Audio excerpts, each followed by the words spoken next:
بسم اللہ الرحمن الرحیم۔ جی السلام علیکم، میں ہوں عابد راہی اور آپ دیکھ رہے اسلامک کہانی۔ حضرت حبیب رضی اللہ عنہ کا قتل کے وقت نماز پڑھنا اور زید رضی اللہ عنہ و عاصم رضی اللہ عنہ کا قتل۔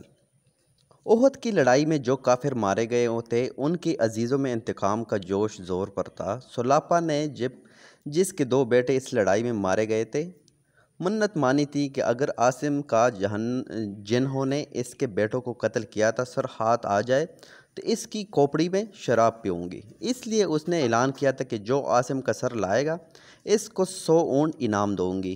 سفیان بن خالد کو اس لالچ نے آمادہ کیا کہ وہ ان کا سر لانے کی کوشش کرے، چنانچہ اس نے عزل وقارہ کے چند آدمیوں کو مدینہ منورہ بھیجا۔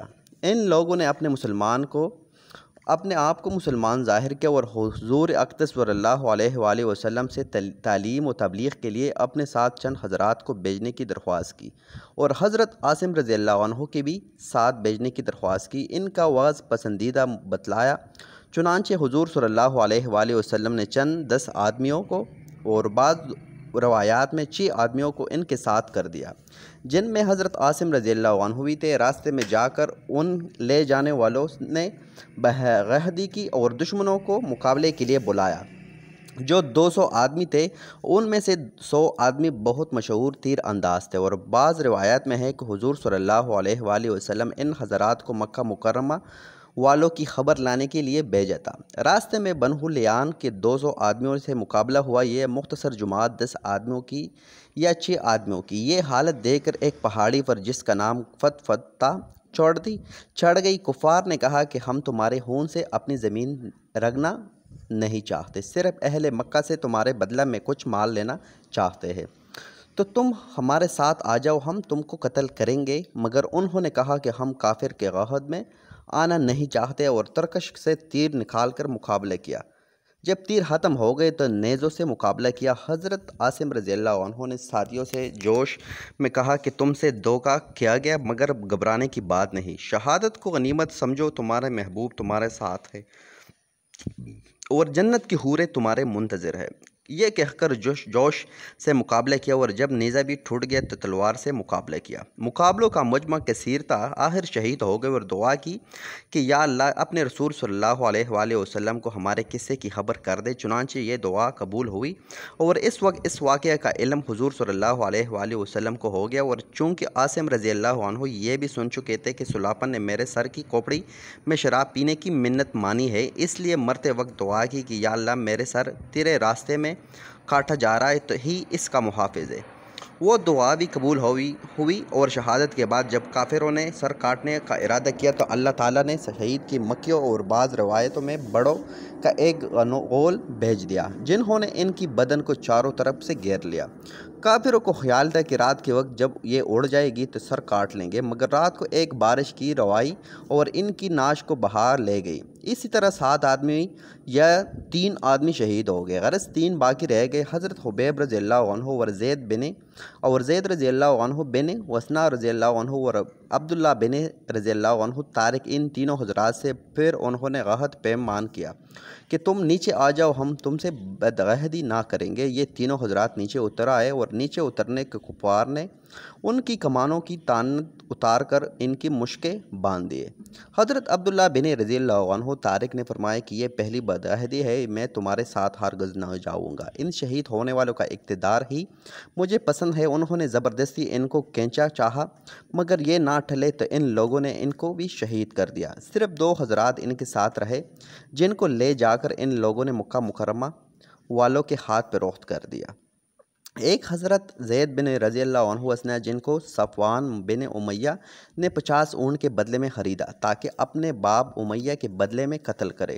دوسرے حضرت حبیب رضی اللہ عنہ، جن کی حجیر بن ابی احباب سے 100 اونٹ کے بدلے میں خریدا تاکہ اپنے باپ کے بدلے میں ان کو قتل کرے۔ بخاری شریف کی روایت ہے کہ حارث بن عامر کی اولاد نے خریدا کہ انہوں نے بدر میں حارث کو قتل کیا تھا۔ صفوان نے تو اپنے قیدی حضرت زید رضی اللہ عنہ کو فوراً ہی حرم سے باہر اپنے غلام کے ہاتھ بھیج دیا کہ قتل کر دیے جاوے۔ اس کا تماشا دیکھنے کے واسطے اور بھی بہت سے لوگ جمع ہوئے تھے۔ میں ابو سفیان بھی تھا۔ میں نے اس حضرت زید رضی اللہ عنہ سے شہادت کے وقت پوچھا کہ اے زید، تجھے خدا کو کی قسم سچ کہنا کہ تجھے کوئی یہ پسند ہے کہ محمد صلی اللہ علیہ وآلہ وسلم کی گردن تیرے بدلے میں مار دیا جائے اور تجھ کو چھوڑ دیا جائے کہ اپنے اہل و عیال میں خوش و حرم رہے؟ حضرت زید رضی اللہ عنہ نے فرمایا کہ خدا کی قسم مجھے یہ بھی گوارا نہیں کہ حضور اقدس صلی اللہ علیہ وآلہ وسلم جہاں ہے وہی ان کو ایک کانٹا بھی چھپے اور ہم اپنے گھر آرام سے رہے۔ یہ جواب سن کر قریش حیران رہ گئے۔ ابو سفیان نے کہا کہ محمد صلی اللہ علیہ وآلہ وسلم کے ساتھیوں کو جتنی سی ان سے محبت دیکھی اس کی نظریں کہیں نہیں دیکھی۔ اس کے بعد حضرت زید رضی اللہ عنہ شہید کر دیے گئے۔ حضرت حبیب رضی اللہ عنہ ایک عرصے تک قید میں رہے۔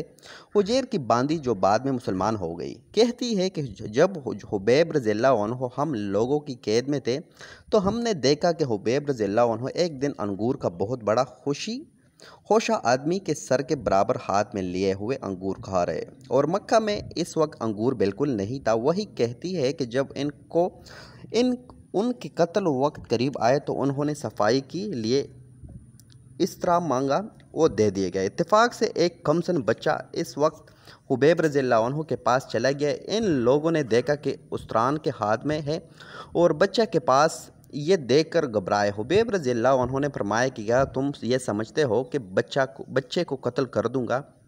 ایسا نہیں کر سکتا۔ اس کے بعد ان کو حرام سے باہر لایا گیا اور سولی پر لٹکانے کے وقت آخری خواہش کے طور پر پوچھا گیا کہ کوئی تمنا ہو تو بتاؤ۔ انہوں نے فرمایا کہ مجھے اتنی مہلت دی جائے کہ 2 رکعت نماز پڑھ لوں کہ دنیا سے جانے کا وقت اور اللہ جل و شانہ کی ملاقات قریب ہے۔ چنانچہ مہلت دی گئی۔ انہوں نے 2 رکعتیں نہایت اطمینان سے پڑھے اور پھر فرمایا کہ اگر مجھے یہ خیال ہوتا کہ تم لوگ یہ سمجھو گے کہ میں موت کے ڈر کی وجہ سے دیر تک رہوں گا تو 2 رکعت اور پڑھتا۔ اس کے بعد سولی پر لٹکا دیے گئے۔ انہوں نے دعا کی کہ یا اللہ کوئی ایسا شخص نہیں ہے جو تیرے رسول پاک صلی اللہ علیہ وآلہ وسلم تک میرا آخری سلام پہنچا دے۔ چنانچہ حضور صلی اللہ علیہ وآلہ وسلم کو بذریعہ وہی اس وقت سلام پہنچایا گیا۔ حضور صلی اللہ علیہ وآلہ وسلم نے فرمایا وعلیکم السلام یا حبیب رضی اللہ عنہ، اور ساتھیوں کو اطلاع فرمائی کہ حبیب رضی اللہ عنہ کو قریش نے قتل کر دیا۔ حضرت حبیب رضی اللہ عنہ کو جب سولی پر چڑھائے گئے تو 40 کافروں نے نیزے لے کر چاروں طرف سے ان پر حملہ کیا اور بدن کو چھلنی کر دیا۔ اس وقت کسی قسم کی دے کر بھی یہ بھی پوچھا کہ تم یہ پسند کرتے ہو کہ تمہاری جگہ محمد صلی اللہ علیہ وآلہ وسلم کو قتل کر دیں گے اور تم کو چھوڑ دے؟ انہوں نے فرمایا کہ اللہ عظیم مجھے یہ بھی پسند نہیں کہ میرے جان کی فدیہ میں ایک کانٹا بھی حضور صلی اللہ علیہ وآلہ وسلم کے چھپے۔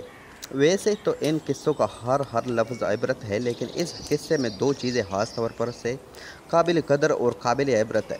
ان حضرات کی نبی کریم صلی اللہ علیہ وآلہ وسلم کے ساتھ محبت و عشق کی اپنی جان جائے اور اس کے بدلے میں اتنا لفظ کہنا بھی گوارا نہیں کہ حضور صلی اللہ علیہ وآلہ وسلم کو کسی قسم کی تکلیف معمولی سی بھی پہنچ جائے، اس لیے کہ حضرت حبیب رضی اللہ عنہ سے صرف زبان سے ہی کہلانا چاہتے اور صرف زبان سے کہنا ہی تھا، اور نہ بدلے میں حضور صلی اللہ علیہ وآلہ وسلم کو تکلیف پہنچانے پر تو ان کو کفار کو بھی قدرت نہ تھی، بلکہ وہ لوگ خود ہی ہر وقت تکلیف پہنچانے کی کوشش میں رہتے تھے، جس میں بدلہ سب برابر تھا۔ دوسری چیز نماز کی عظمت اور اس کا شفاعت کی ایسی آخری وقت میں عام طور پر سے بیوی بچوں کو آدمی یاد کرتا ہے، صورت دیکھنا چاہتا ہے، پیام سلام کہتا ہے، مگر ان حضرات کو پیام و سلام دینا ہے تو حضور صلی اللہ علیہ وآلہ وسلم کو، اور آخری تمنا ہے تو 2 رکعت نماز کی۔ تو یہ تھی ناظرین آج کی ویڈیو پسند آنے کی صورت میں ہماری ویڈیو کو لائک کرے، شیئر کرے، کامنٹ کرے، سبسکرائب کرنا نہ بھولے۔ انشاءاللہ نیکسٹ ویڈیو میں ملاقات ہوگی، تب تک کے لیے رکھے گا اپنا اور اپنے پیاروں کا ڈھیر سارا خیال۔ فی امان اللہ۔